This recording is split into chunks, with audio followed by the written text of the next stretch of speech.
joining us today on another episode of Indie Author Chat.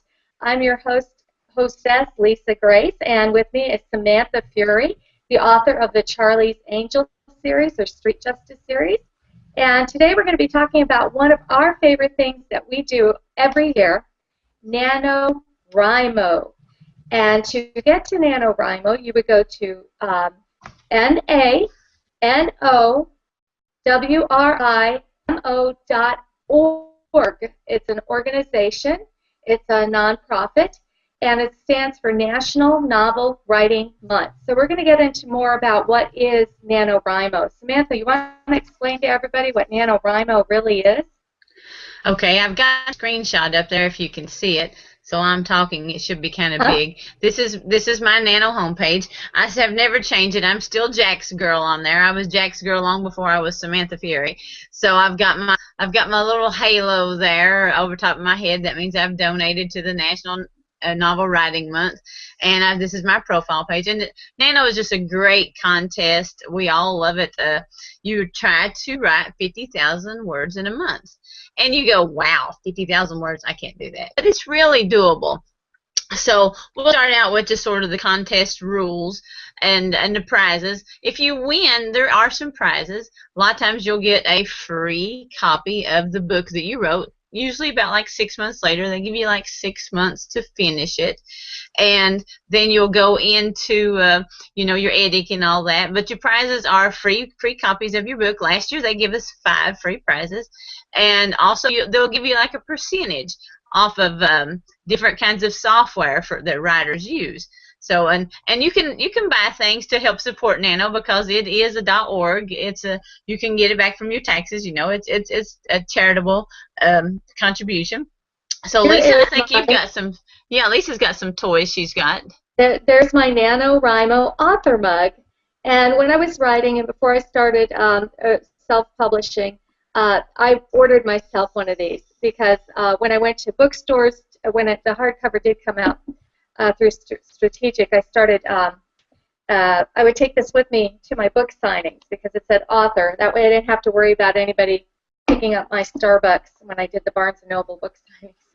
And then you can print out certificates that say that you're a winner. And if you go to my Twitter feed, I have on my Twitter feed my main photo. You'll see in the background, I should have pulled that up as a screenshot. It's at Lisa Grace Books, and you will see that I put my NaNoWrimo badge. You can get badges that you can put on your website or anything that say that you're a NaNoWrimo winner and what year. And I put that NaNoWrimo winner on my badge on my big 6-foot-tall thing that tells all about me and my books so people can find me between the stacks. And that was kind of an inside joke because, as we know, anybody can win that writes 50,000 words. So that was kind of my little inside joke to find other people who enjoy NaNoWrimo when I'm out doing things in public. So now teenagers can do NaNoWrimo. Yes. If you're in high school, you only have to write 20,000 words for the month. So a little bit of the pressure is off for those who are younger. And your librarian at your school can order badges and little things to give out in your creative writing class to encourage people to participate. Creative writing director can contact the Office of Light and Letters, which is part of NaNoWrimo, to get free stuff to hand out to encourage you to write. That's a really great way to get into it too. Matter of fact, I think a lot of people do get into it when they're a student. So. Yes, a lot of teachers. Like you said, a lot of teachers Samantha, does that. Yes, ma'am. It's National Novel Writing Month. Right, they do. So National Novel Writing Month, and it's in November. It's every year. So you don't write one word, or try not to write one word before November starts. But there's a lot of stuff that you need to do in preparation because most of us aren't necessarily the fastest writers yet. So if you break out 50,000 words, it comes to 1,667 words a day, every day, for every day that is in the month of November.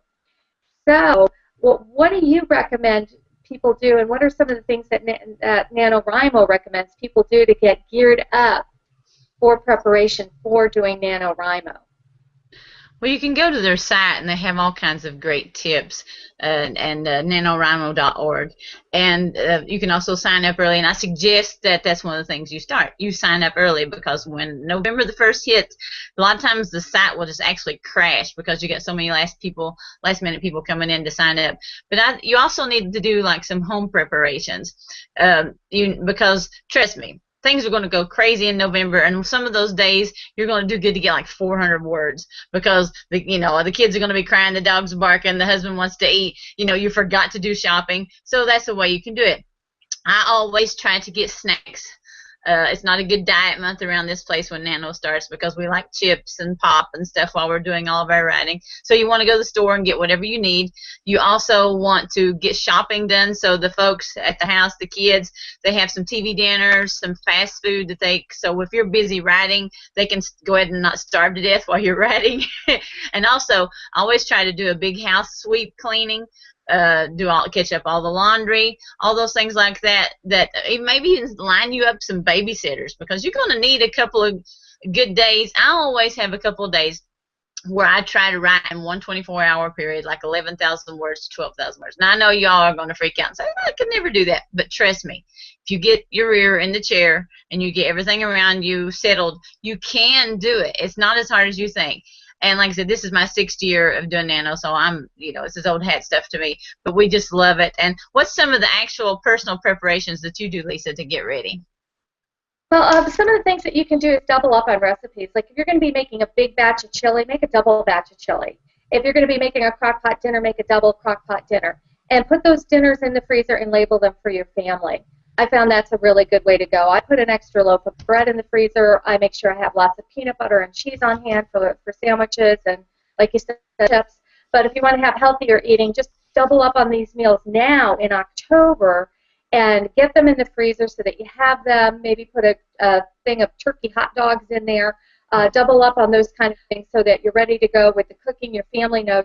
The other thing you need to do is make a checklist with your family and put it on the fridge, so that they know they're going to be in charge of housework this month. They're going to be, except for maybe your big Thanksgiving dinner or whatever, they're going to have to pitch in and help out. They're going to have to help mommy or daddy, or if your kids, speak to your parents about it, because it does take time. It takes me to write 500 quality words. It may take me up to an hour.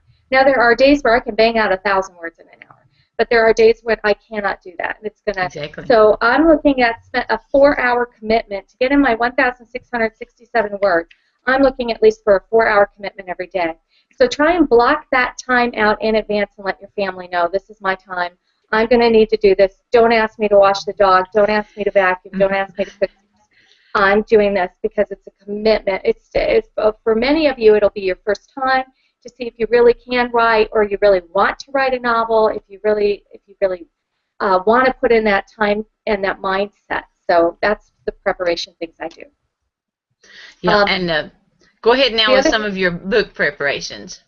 Yeah, now your book preparations, we're going to I recommend you kind of do have not just an idea, oh, I want to write, I have this great idea about vampires in space looking for another planet. They've got to find creatures that have blood that's compatible to what they need, blah, blah, blah, whatever. Okay, so you want to have your idea, but then you want to have a main plot thought out, and you want to have at least a subplot thought out. And every scene needs to be driving the action forward. There's nothing wrong with, if you've already been doing some writing, you might know what length your scenes are. Like my scenes run about 800 words. So that I know that if I want to have a 60 to 80,000 word novel, I've got to have somewhere around at least 70 scenes plotted out for my book. Some will run a little bit longer than 800 words, usually never shorter. So I know that I need 70 scenes. You're going to discover a little bit of something about the character or drive that plot forward. And that's what I like to do, is I'd like to have a main plot and then 2 minor subplots. And I like to plan out all my, that way when I go to sit down to write for NaNoWriMo, it's so easy. You can even write your scenes out of order if you've plotted them, if you're really excited about one scene and you want to get it in there. And you don't have to stick, it's not written in stone like the Ten Commandments. This is something you can play around with. You can add characters. If you have a great idea while you're writing, you can throw that in there, but it just gives you kind of like a map of where you're going and what your final destination is, so it's not just one huge mess of writing. So I think a little bit of organization on the front end will really make you write a better book. Don't you think so, Samantha? Yes, I always. Well, I think they call it pansters and plotters or something like that. But there's some of them. I know Tommy Lynn. She's done this with us. I think she's either 7 or 8 years into Nano, and all she starts with is a title. And I don't even think she really does anything with characters because she just does it. She can't write that way. So there will be some people that just sit down on November the 1st. Actually, we usually start at midnight. We want to get. We're just also raring to go. We're all sitting around, usually in a group or in a forum or something, sitting around just waiting for the clock to click over to midnight so we can start. But she'll just start with just like a title. Now me, I like to outline. Usually about the last week of October, I'll start down and I'll give me a hard outline. And it may not even, I'll have like 40 chapters. And like chapter 15 may just say something has to happen here.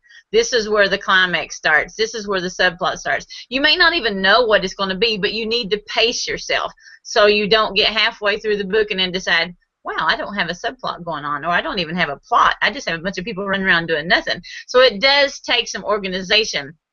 And like you can outlining is really all you're supposed to do. You can do a character outline, but you're not supposed to write one word on this story until November the 1st hits.